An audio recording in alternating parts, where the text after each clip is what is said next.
Brittany and welcome back to another video. And if you're here for the very first time, it's a pleasure to meet you. I'm Jane, my husband Mike is behind the camera. We're British, early retirees, we've got no debt, we've paid off the mortgage, and we live a thrifty, frugal and money-saving life here in Brittany in northwest France. And every Sunday we bring you an aspect of our private life and the things that we have been up to.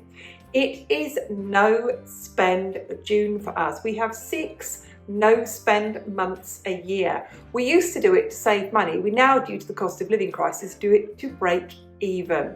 Now this week we're going to share with you some more of the work that we've been doing in our garden, because we're not going out, we're not spending any money, and we're busying ourselves at home. And we're sharing some successes and some massive failures.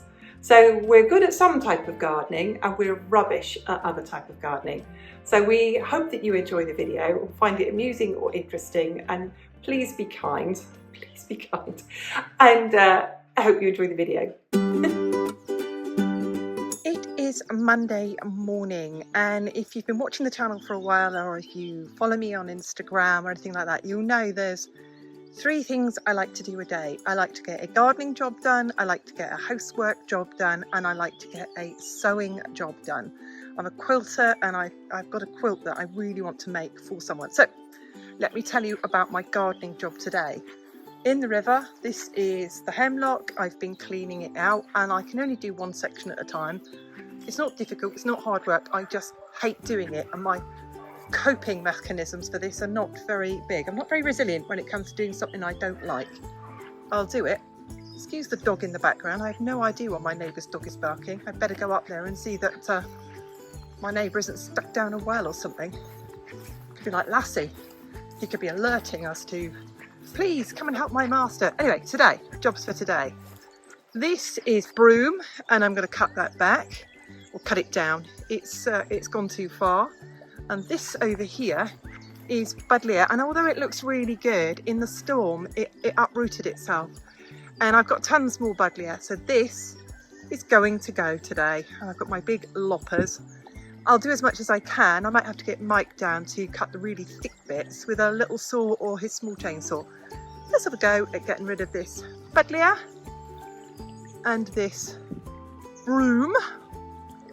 And as I said to you, I've been, sorry for spinning around, don't want to make you dizzy, clearing the river, and today I did my finger in shot, I did that section at the top there, and like I said, my coping mechanism isn't great for doing too much there because it's an awful smelly yucky job. There we are, the broom and the buddleia have gone. I've cut them down. I ended up having to use a small hand saw to cut them down. They were really quite thick, and all of this sort of weedy stuff, dense bit here, I'm going to have to get Mike in with a petrol strimmer weed whacker to clear all this. My little battery bulb will not cope with it, but I've got rid of that. Mike has already gone to the déchetterie twice today, stuff out of the barn, and now he's gone with all the trees that I cut down from here. They have all gone. What's great about our déchetterie is when you take anything like that there, it goes in a big pile and a company comes along, takes it, and they take it away, chop it all up, turn it into compost, which they then sell. So that's a good thing, isn't it? So I've cleaned that up today, cut those down, and that is my gardening job for the day done.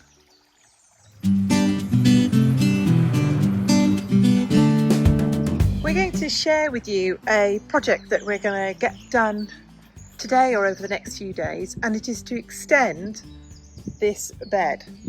So I've got a buddleia in it, I have a lilac in it that I need to move, and I have some crocosmias there, and I'm going to add to this bed considerably, probably treble the size of it, right out to over here. You can't see this rocks under here, and I keep cuffing the lawnmower with it.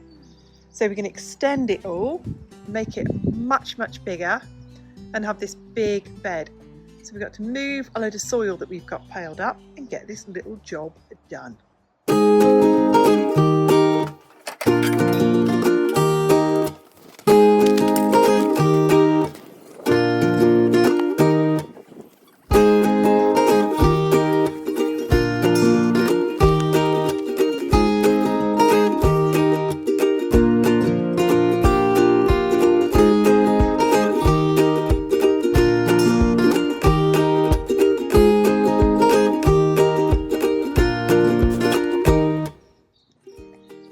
Let's give you a halfway progress talk about, first of all, where all this pile of soil has come from. When our driveway was done last year, the guy scraped off the top soil and he was going to take it to the déchetterie, and I said, can we keep it, pile it up somewhere?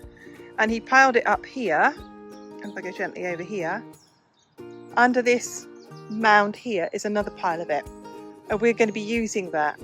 So we're going to stop taking it from here to extend that border along, and I'll walk you over here to what we've done so far. There you go.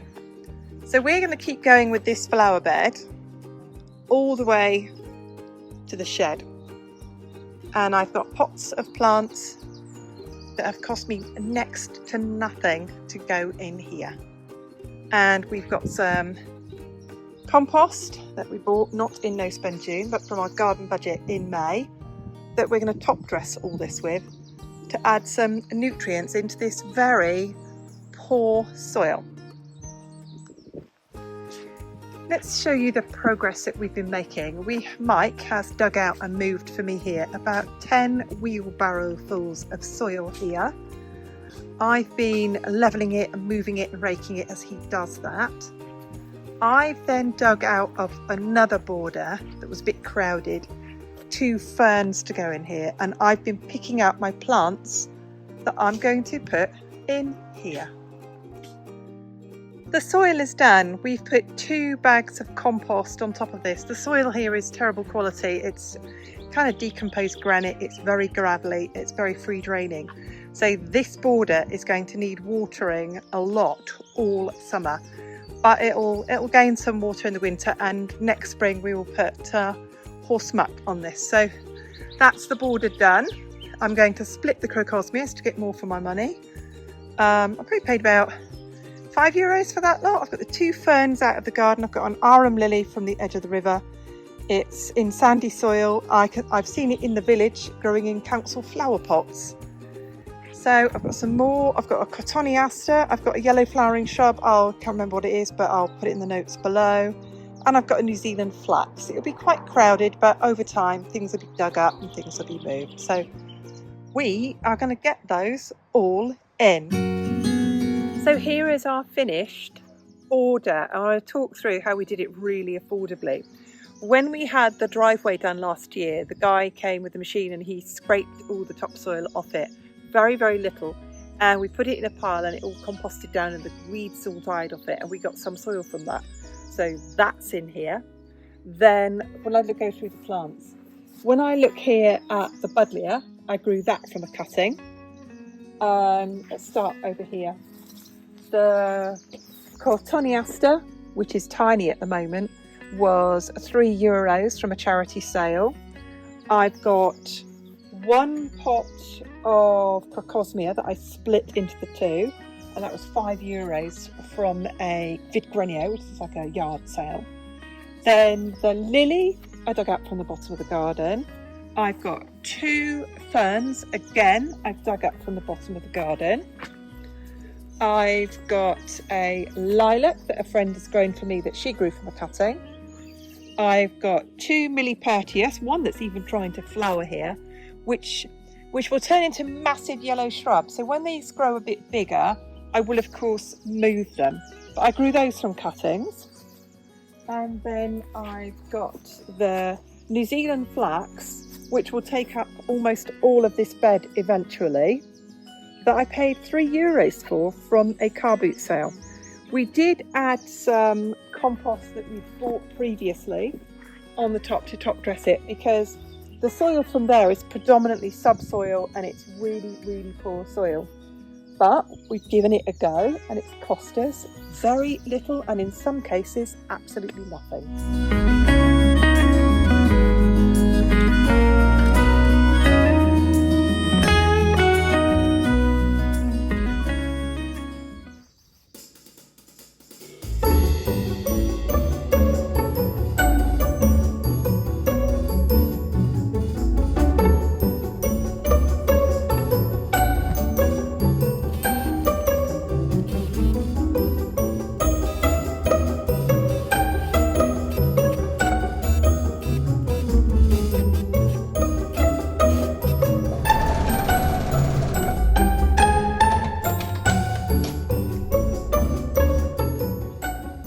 is my quilt progress so far. It's called a ladder star block, and then each block, when you sew it together to another one, makes another star. And it's a great way for me to use up. And this isn't necessarily scrappy fabric or fabric I've already got cut. It's fabric I don't like. And if you've got fabric you don't like, just cut it up smaller. And I'm just playing with the lights and darks. So there is the progress so far. It works out so far to be 4 feet by 4 feet, 48 inches by 48 inches, and I do all my quilting in American measurements. And it will need to be 7.5 feet by 8.5 feet to go to be a quilt sized quilt for my bed.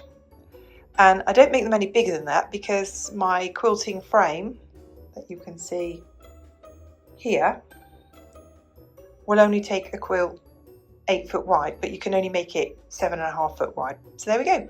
There's the progress so far, and I will show you some more next week.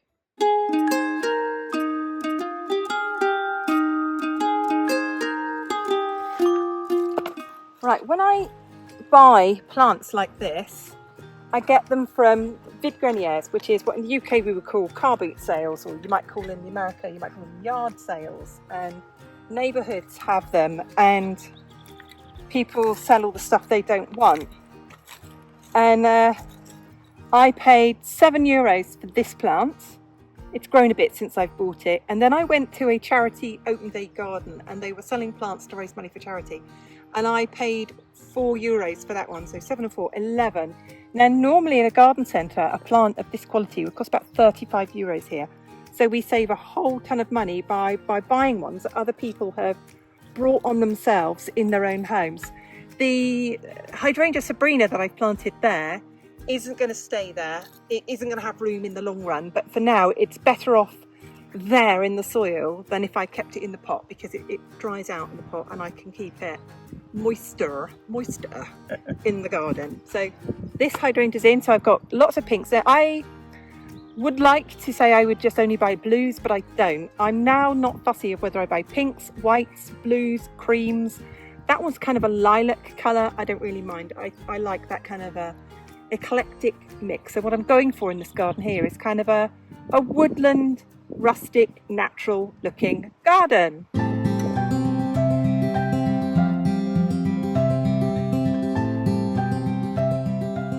I am on garden salvage today.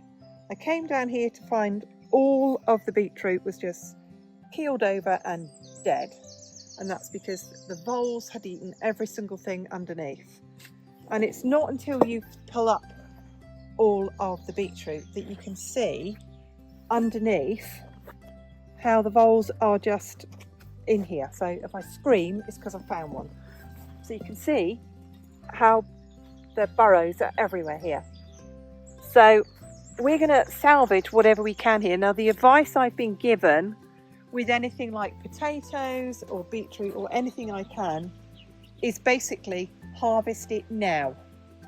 So what I'm going to do, if you put the camera that way, you can see I've got a row of potatoes that have started flowering, which is a good sign that they are starting to be ready. Sorry about the wind. So I'm going to dig them up, and whatever we've got, because I just want to save whatever we've got from the voles.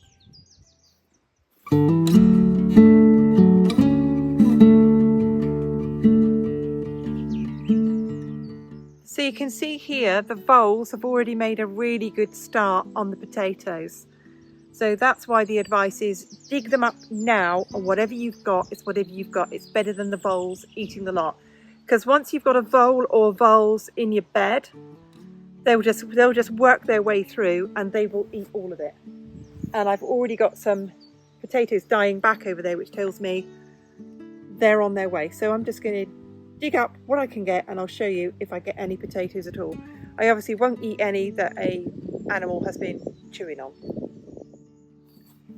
I couldn't show myself digging these up because I haven't got a bleep button loud enough to cover up the swearing that I was doing against everything that's eaten everything here. That is all there is. Most of the other potatoes have just been eaten to just a skin. So That's the advice I've been given, is whatever you've got, dig it up now. Because if you've got voles in there and voles in the garden, there really isn't anything that you can do. Now I'm going to get Mike to point the camera towards the forest.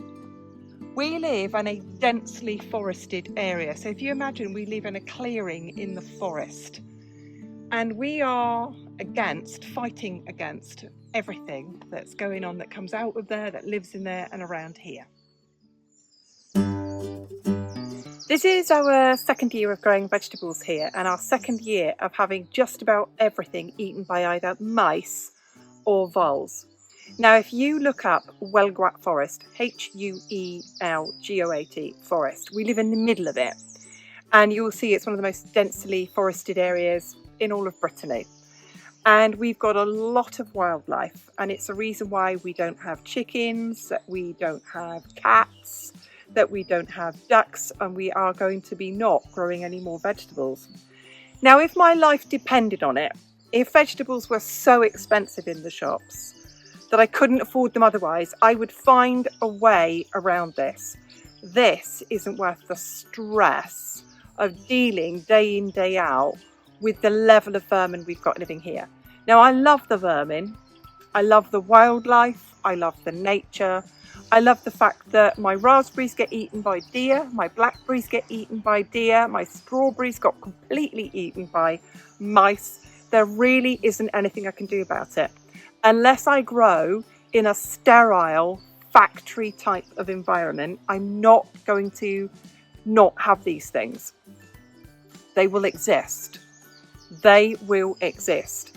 I will not put down any poisons at all against these vermin, because the owls eat them. If I poison the voles, if I poison the mice, I poison the foxes, I poison the owls, and I'm not going to do that. So what I will be doing from now onwards is finding all those supermarket vegetable deals and not doing this, because this is a hobby that's costing me money that I could do something else with the money. I could spend it on landscaping the garden. I could grow more cuttings. And I'm definitely going to use some of this lovely soil that I've got today, the spare soil that I've got here today, to pot up saplings, and I will pot up cuttings and do those things to extend my beautiful garden, which actually brings me a lot of joy, no stress at all. This little birch tree has self-seeded, and I've just let it grow here, but it's now getting too big for my border. So I'm going to dig it up with a really good root ball, and I'm going to get it replanted into a different place in the garden. We love these trees. They have beautiful leaves, and they grow so quickly, and they are beautiful as well. So I'm going to get this out and move it to somewhere else. Hooray, we've got it all out. And as you can see here, if you ever do dig up and move a birch tree, we've got out its really good taproot. We haven't damaged that. And we're going to get it planted in another part of the garden.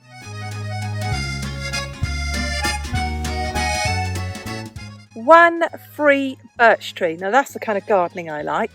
You plant it, it does its own thing. There we go. Free tree, moved in a lovely spot with a lovely forest in the background.